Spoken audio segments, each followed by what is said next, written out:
Kisah dibuka dengan memperlihatkan suasana kota Jakarta pada tahun 1973. Seorang pria turun dari bus dengan menenteng tas kecil berbahan kain beserta stand lukisan terbuat dari kayu. Pria tersebut terlihat asing berada di kota besar itu. Maklum, dia adalah orang desa. Pria berambut gondrong tersebut bernama Yuda. Yuda adalah seorang pelukis yang mencoba mengadu nasibnya ke Jakarta, berharap mendapatkan peruntungan di sana. Di waktu yang bersamaan di dalam sebuah rumah, terlihat pula sepasang suami istri, yaitu Mariam dan suaminya bernama Roy. Saat itu mereka berdua yang baru saja hendak sarapan, tiba-tiba dikejutkan dengan suara telepon yang berdering di ruangan tersebut.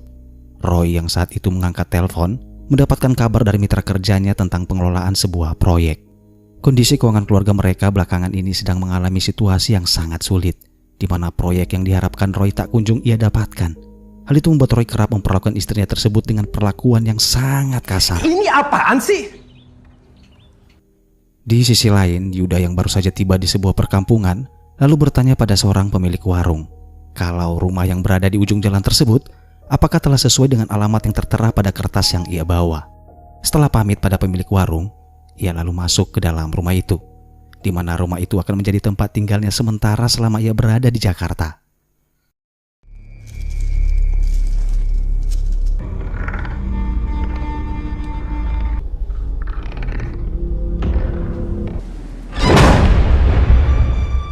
Beberapa hari setelah tinggal di rumah tersebut, Yuda mencoba melukis sesuatu pada papan kanvas yang ada di depannya.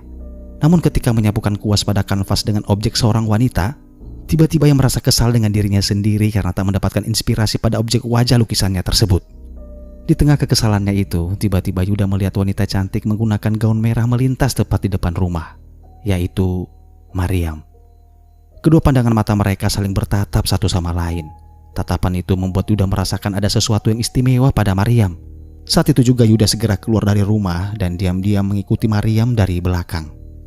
Sementara itu di tempat lain, Roy mengunjungi seorang pria berkepala pelontos bernama Ozzy. Ozzy adalah seorang mafia yang memiliki bisnis pinjaman dana tunai dengan mempekerjakan beberapa debt collector. Namun bagi para peminjam yang tak dapat mengembalikan pinjaman mereka tepat waktu, akan disiksa bahkan dibunuh oleh Ozzy jika pinjaman itu tak segera diselesaikan. Saat itu Roy memberikan sebuah amplop yang hanya berisikan setengah dari pengembalian uang pinjamannya, membuat Ozzy marah ketika Roy bermaksud untuk meminjam uang yang lebih banyak lagi, padahal pinjaman sebelumnya belum ia lunasi. Roy lalu mengatakan pada Ozzy kalau dia berjanji akan melunasi semua utang-utangnya tersebut hanya dalam waktu beberapa hari saja. Ia mencoba meyakinkan Ozzy kalau ia pasti akan memenangkan tender sebuah proyek dan bersedia mengembalikan uang itu bahkan dengan bunga yang sangat besar. Pada akhirnya, Ozzy pun sepakat dan mengambil tas berisikan uang tunai, lalu ia berikan pada Roy sembari mengancamnya untuk mengembalikan uang tersebut secepatnya. Sementara itu Mariam yang mengunjungi makam ayahnya kembali teringat semua kenangannya bersama dengan sang ayah. Hal itu membuatnya menangis dan terlihat sangat sedih. Setelah Mariam selesai ziarah di makam sang ayah, ia lalu segera pulang ke rumahnya saat itu juga. Namun tanpa ia sadari saat ia berada di makam, Yuda tengah mengikutinya hingga ia tiba di depan rumah. Dari kejauhan Yuda bersembunyi di bawah pohon lalu diam-diam melukis wajah Mariam. Karena ia merasa kalau Mariam adalah model sempurna yang selama ini ia cari untuk objek lukisannya. Namun ketika sedang asik melukis, Yuda tiba-tiba kaget ketika Mariam muncul tepat di belakangnya. Loh, Ngikutin saya.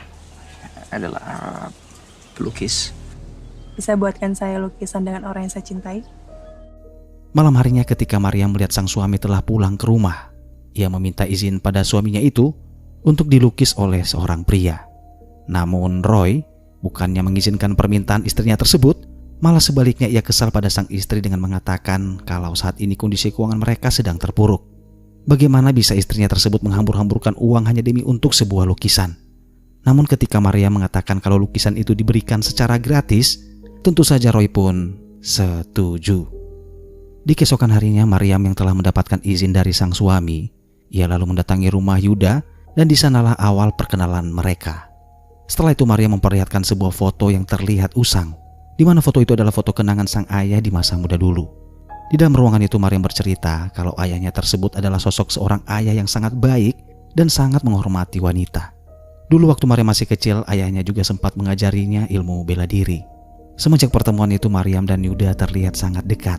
Bahkan tanpa terasa mereka menghabiskan waktu bersama, layaknya sepasang kekasih yang sedang dimabuk asmara. Suatu hari, Roy menelpon rumahnya dan ia bertanya pada pelayan di mana keberadaan Maryam saat itu. Pelayan tersebut dengan terbata-bata menjawab kalau Maryam pergi ke rumah seorang pelukis bernama Yuda. Lukis di mana? Di rumah pelukisnya, Tuan. Sudah berapa hari ya? Beberapa hari. Iya. Lalu mereka berduaan aja di rumah itu. Aduh, gimana? Nggak tahu, Tuan. Iya, Tuan. Kata orang-orang sih begitu. Ketika mendengar jawaban dari pelayan kalau istrinya tidak pulang selama beberapa hari, saat itu juga Roy mulai berpikir kalau istrinya tersebut sedang berselingkuh. Pada akhirnya dengan terpaksa, ia pulang lebih awal untuk mencari tahu apa yang sebenarnya terjadi. Namun ketika ia baru saja tiba di depan rumahnya, anak buah Ozzy datang.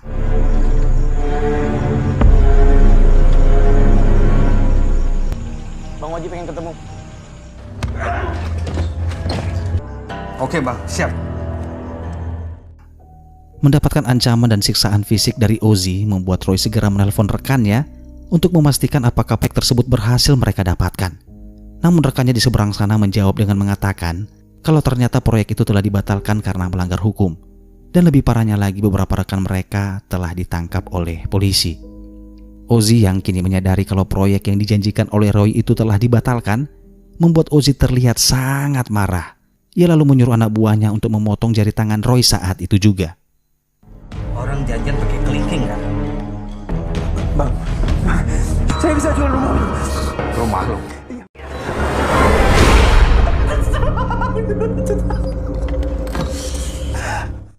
Sementara itu Maryam yang baru saja pulang diantar oleh Yuda, kemudian masuk ke dalam rumah dan meletakkan hasil lukisan foto dirinya bersama sang ayah. Namun tanpa ia sadari seorang pria yang menggunakan penutup kain hitam pada wajahnya tengah mengawasi Maryam dari sudut ruangan. Setelah menatap beberapa lukisan tersebut, Maryam lalu segera beranjak ke arah ruang makan. Namun tiba-tiba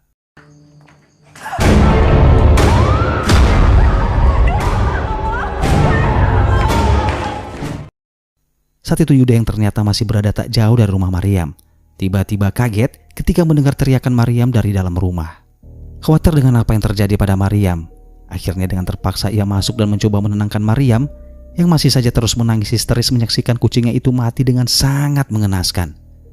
Saat itu pelayan atau si Bibi yang juga kaget melihat teriakan Maryam lalu dengan buru-buru masuk ke ruang tamu. Namun si Bibi malah melihat seorang pria sedang memeluk majikannya tersebut. Ya, ada apanya? Maafnya.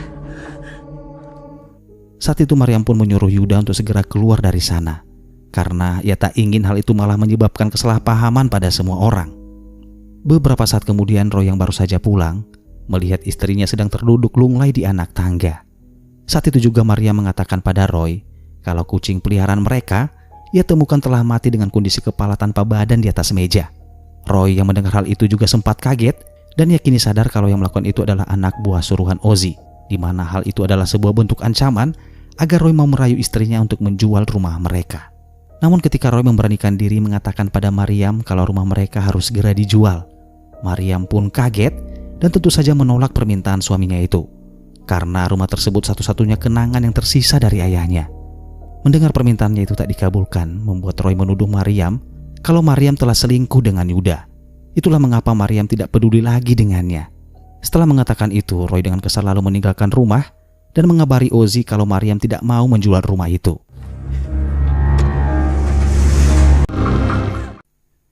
Saat itu juga Ozzy yang mendapatkan akal, mencoba mempengaruhi Roy dengan mengatakan kalau Maryam mati, maka kepemilikan rumah itu sudah pasti akan jatuh ke tangan Roy. Ozzy lalu meminta kesepakatan pada Roy untuk merencanakan pembunuhan pada Maryam, lalu menculik Yuda yang juga dianggap telah berselingkuh dengan istrinya. Lalu Ozzy membuat kronologi rekayasa dengan membuat semua orang percaya kalau Maryam tewas karena telah dibunuh oleh Yuda. Pada akhirnya di malam itu juga, Maryam dan Yuda diculik.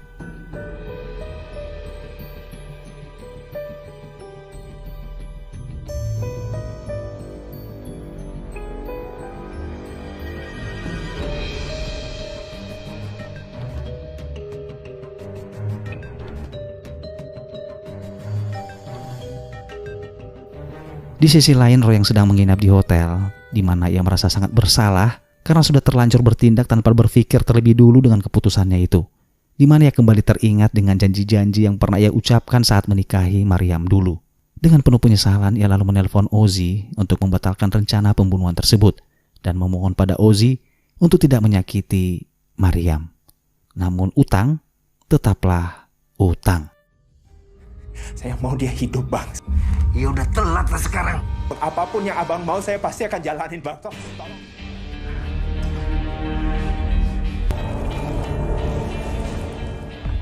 Sampai akhirnya semua anak buah Ozzy mulai memperkosa Maryam satu persatu secara bergantian. Sementara itu Yuda yang kedua tangannya terikat, tak bisa melakukan apa-apa selain mendengar teriakan Maryam yang terus meronta-ronta kesakitan. Dalam keadaan tak berdaya, Maryam yang memiliki ilmu bela diri karena pernah dilatih oleh ayahnya, dengan gerakan cepat membalikkan situasi tersebut dengan menghajar komplotan anak buah Ozzy dan mencoba melarikan diri saat itu juga.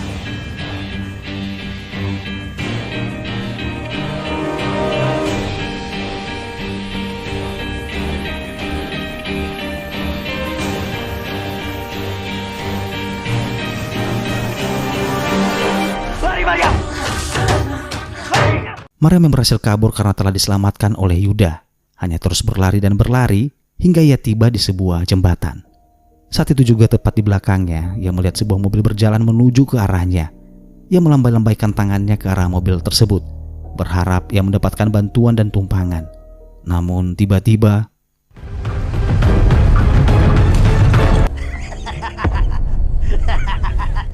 Padahal laki lu udah nangis-nangis minta tolong sama gua.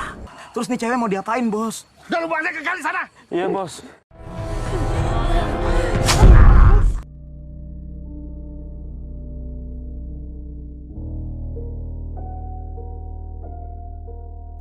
Yuda yang juga berhasil kabur melihat peristiwa pembunuhan itu dari ujung jembatan.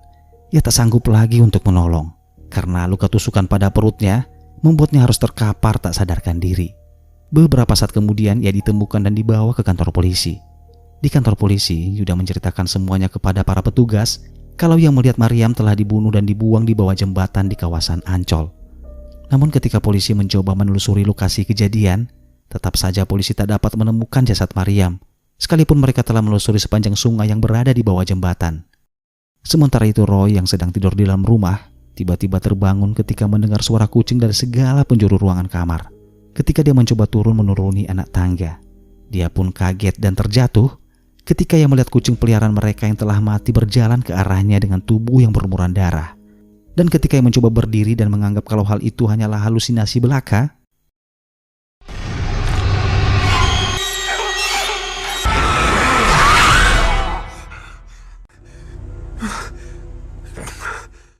di sisi lain beberapa warga desa yang saat itu sedang berada di warung mulai bergosip miring tentang arwah Mary yang kerap menghantui warga ketika mereka melewati jembatan. Pulang dari rapat kelurahan, ada perempuan di pinggir jembatan. Bajunya merah. Beberapa waktu kemudian Roy yang terus saja didesak oleh Ozzy untuk segera mengganti pinjamannya hanya bisa meminta waktu pada Ozzy untuk bersabar. Di malam harinya seorang pria yang terlihat sedang mabuk melewati jembatan Ancol tersebut, yang tak lain adalah anak buah Ozzy. Ia lalu turun dari mobilnya dan masuk ke dalam hutan untuk buang air kecil tepat di bawah pohon. Tak lama berselang, ia mendengar suara cekikikan dari penjuru hutan. Dan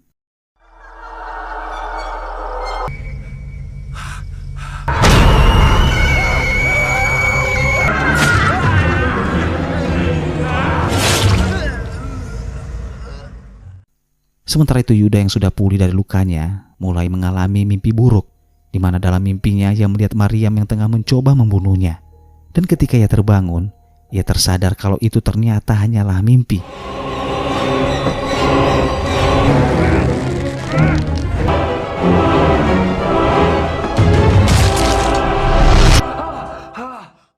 Di keesokan harinya semua orang menyaksikan dua mayat pria tergantung di lokasi jembatan. Mereka yang menyaksikan itu mulai khawatir dan takut, di mana mereka menyadari bahwa itu adalah ulah arwah Maryam yang bergentayangan memakan korban. Anak buah Ozzy yang lain yang masih tersisa juga mulai merasa takut karena melihat dua orang rekan mereka telah tewas dengan sangat mengerikan. Namun Ozzy yang tak percaya dengan tahayul mengatakan kepada anak buahnya tersebut kalau hantu itu tak ada. Malam kedua setelah kematian 2 orang anak buah Ozzy, Maryam kembali datang dan membunuh satu persatu anak buah Ozzy yang masih tersisa, di mana pelampiasan dendam Maryam disaksikan oleh Ozzy saat itu juga.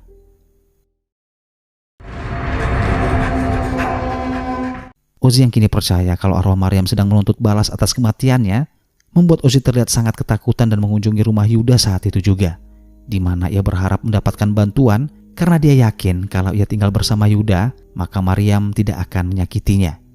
Kemudian Ozzy mengatakan pada Yuda kalau sebenarnya Roy lah dalang dari kematian Maryam. Roy meminta istrinya dibunuh agar dia bisa menjual rumah itu dan mengembalikan uang yang telah ia pinjam. Yuda yang terpengaruh oleh hasutan Ozzy tersebut seketika terlihat sangat marah, lalu ia mengunci Ozzy di dalam rumahnya dan pergi ke rumah Roy saat itu juga. Setibanya Yuda di rumah Roy, ia meminta agar Roy mau mengakui perbuatannya itu. Kalau tidak, arwah Maryam tidak akan tenang dan akan terus membunuh orang-orang yang tak bersalah. Namun Roy yang tak ingin masuk penjara tetap tak mau mengakui kesalahannya itu. Ia malah mengambil pisau belati dari dinding, lalu dengan sengaja melukai dirinya sendiri. Setelah itu ia mengajak Yuda bertarung menggunakan belati, di mana hal itu ia rencanakan untuk mengundang perhatian semua orang, sehingga mereka mengira kalau Yuda masuk ke rumah Roy bertujuan untuk membunuhnya. Mendengar suara dan teriakan dari rumah Roy, warga desa datang dan masuk ke dalam, kemudian mulai menyalahkan Yuda. Namun Yuda mengatakan pada mereka kalau Roy lah yang telah membunuh Maryam. Dia mencoba meyakinkan para warga dengan mengatakan pada mereka kalau dia memiliki seorang saksi, yaitu Ozzy, yang saat ini sedang berada di rumahnya.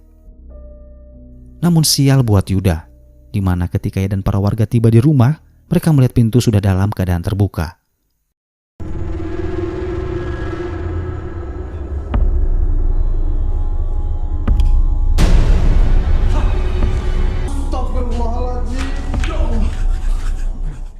Semua orang mulai curiga pada Yuda kalau dialah pembunuh Maryam dan juga semua orang-orang yang telah tewas. Namun Yuda membantah dengan mengatakan kalau dia memang pembunuhnya, sudah pasti dia tidak akan pernah mengajak mereka ke rumahnya.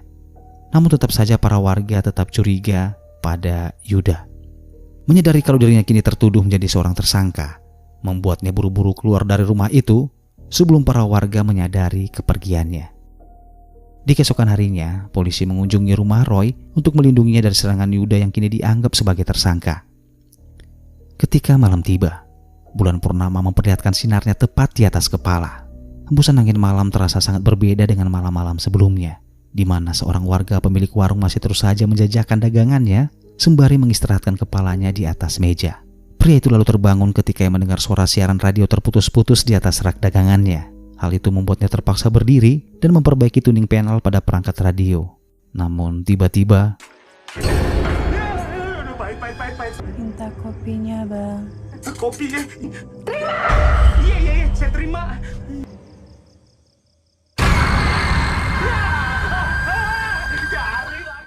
sementara itu di waktu yang bersamaan, Roy yang sedang berada di dalam kamar mendengar suara cakaran kuku dari atas plafon kamarnya. Roy pun yang penasaran dengan suara tersebut, lalu mencoba naik ke atas untuk mengeceknya.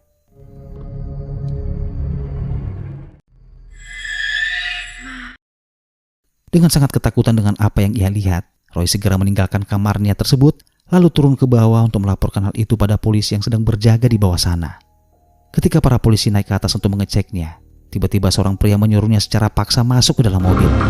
Di dalam mobil, seorang pria memperkenalkan dirinya bernama Cotton. Cotton mengatakan pada Roy kalau dia adalah pemilik uang yang dipinjamkan Ozzy pada Roy. Dan sekarang karena Ozzy telah mati, maka sekarang utang-utang Ozzy menjadi tanggung jawab Roy. Cotton mengancam Roy dengan mengatakan jika kamu tidak mengganti uang-uang itu, maka aku akan membunuh ibu dan juga saudara kandungmu. Namun sebelum itu Cotton memerintahkan anak buahnya untuk mencari dukun pengusir setan untuk menyingkirkan arwah Maryam terlebih dahulu. Singkat cerita, Roy, anak buah Cotton bersama dengan pengusir setan, berjalan pelan menyusuri jembatan itu untuk memancing arwah Maryam keluar. Namun kekuatan arwah Maryam yang sangat kuat membuat dukun itu menyerah dan lari terpontang-panting meninggalkan lokasi itu. Dengan terpaksa anak buah Cotton melepaskan tembakannya ke arah Maryam.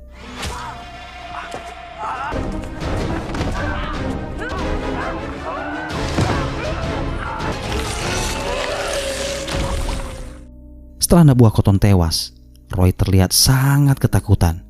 Ia mencoba meminta maaf pada Maryam agar Maryam tak membunuhnya. Tak berapa lama setelah itu Yuda tiba-tiba muncul tepat di belakangnya. Ia mencoba menghentikan Maryam agar Maryam tak lagi membunuh semua orang.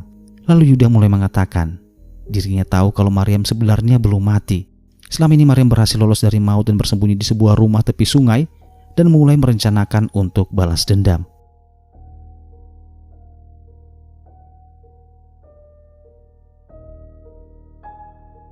Setelah mengetahui hal itu, Roy lalu meminta maaf pada Maryam dengan mengatakan ketika saat itu ia tahu kalau Maryam berselingkuh dengan Yuda, membuatnya tidak bisa menahan diri dan menyuruh Ozzy untuk membunuh mereka berdua. Namun Yuda mengatakan kepadanya kalau ia dan Maryam tidak ada hubungan apa-apa. Maryam selalu menjaga perasaannya pada Roy, bahkan dia tidak pernah sedikit pun berpikir untuk berselingkuh. Roy pun yang mendengar hal itu terlihat merasa sangat bersalah dan meminta maaf pada Maryam yang terlihat mulai luluh dan mencoba memaafkannya. Namun di belakang mereka semua tak menyadari di mana anak buah Cotton yang ternyata belum tewas memukul Yuda dari belakang tepat di kepalanya. Setelah anak buah Cotton benar-benar tewas, di mana sesuatu yang lebih tak terduga terjadi.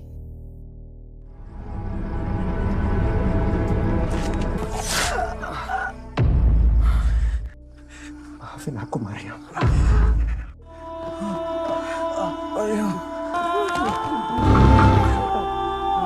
Bangsat! Anjing! Kejadian itu terjadi begitu cepat. Yuda hanya bisa meratapi kesedihannya ketika mengetahui wanita yang sesungguhnya benar-benar ia cintai tersebut kini telah benar-benar tewas di pangkuannya. Dengan terpaksa ia melepaskan jasad Maryam ke sungai, lalu dengan pasrah menyerahkan diri ke polisi. Film pun dinyatakan berakhir ketika Cotton yang sedang mengurus sertifikat rumah Maryam untuk dipindah namakan atas namanya, tiba-tiba diserang dan dibunuh oleh arwah Maryam.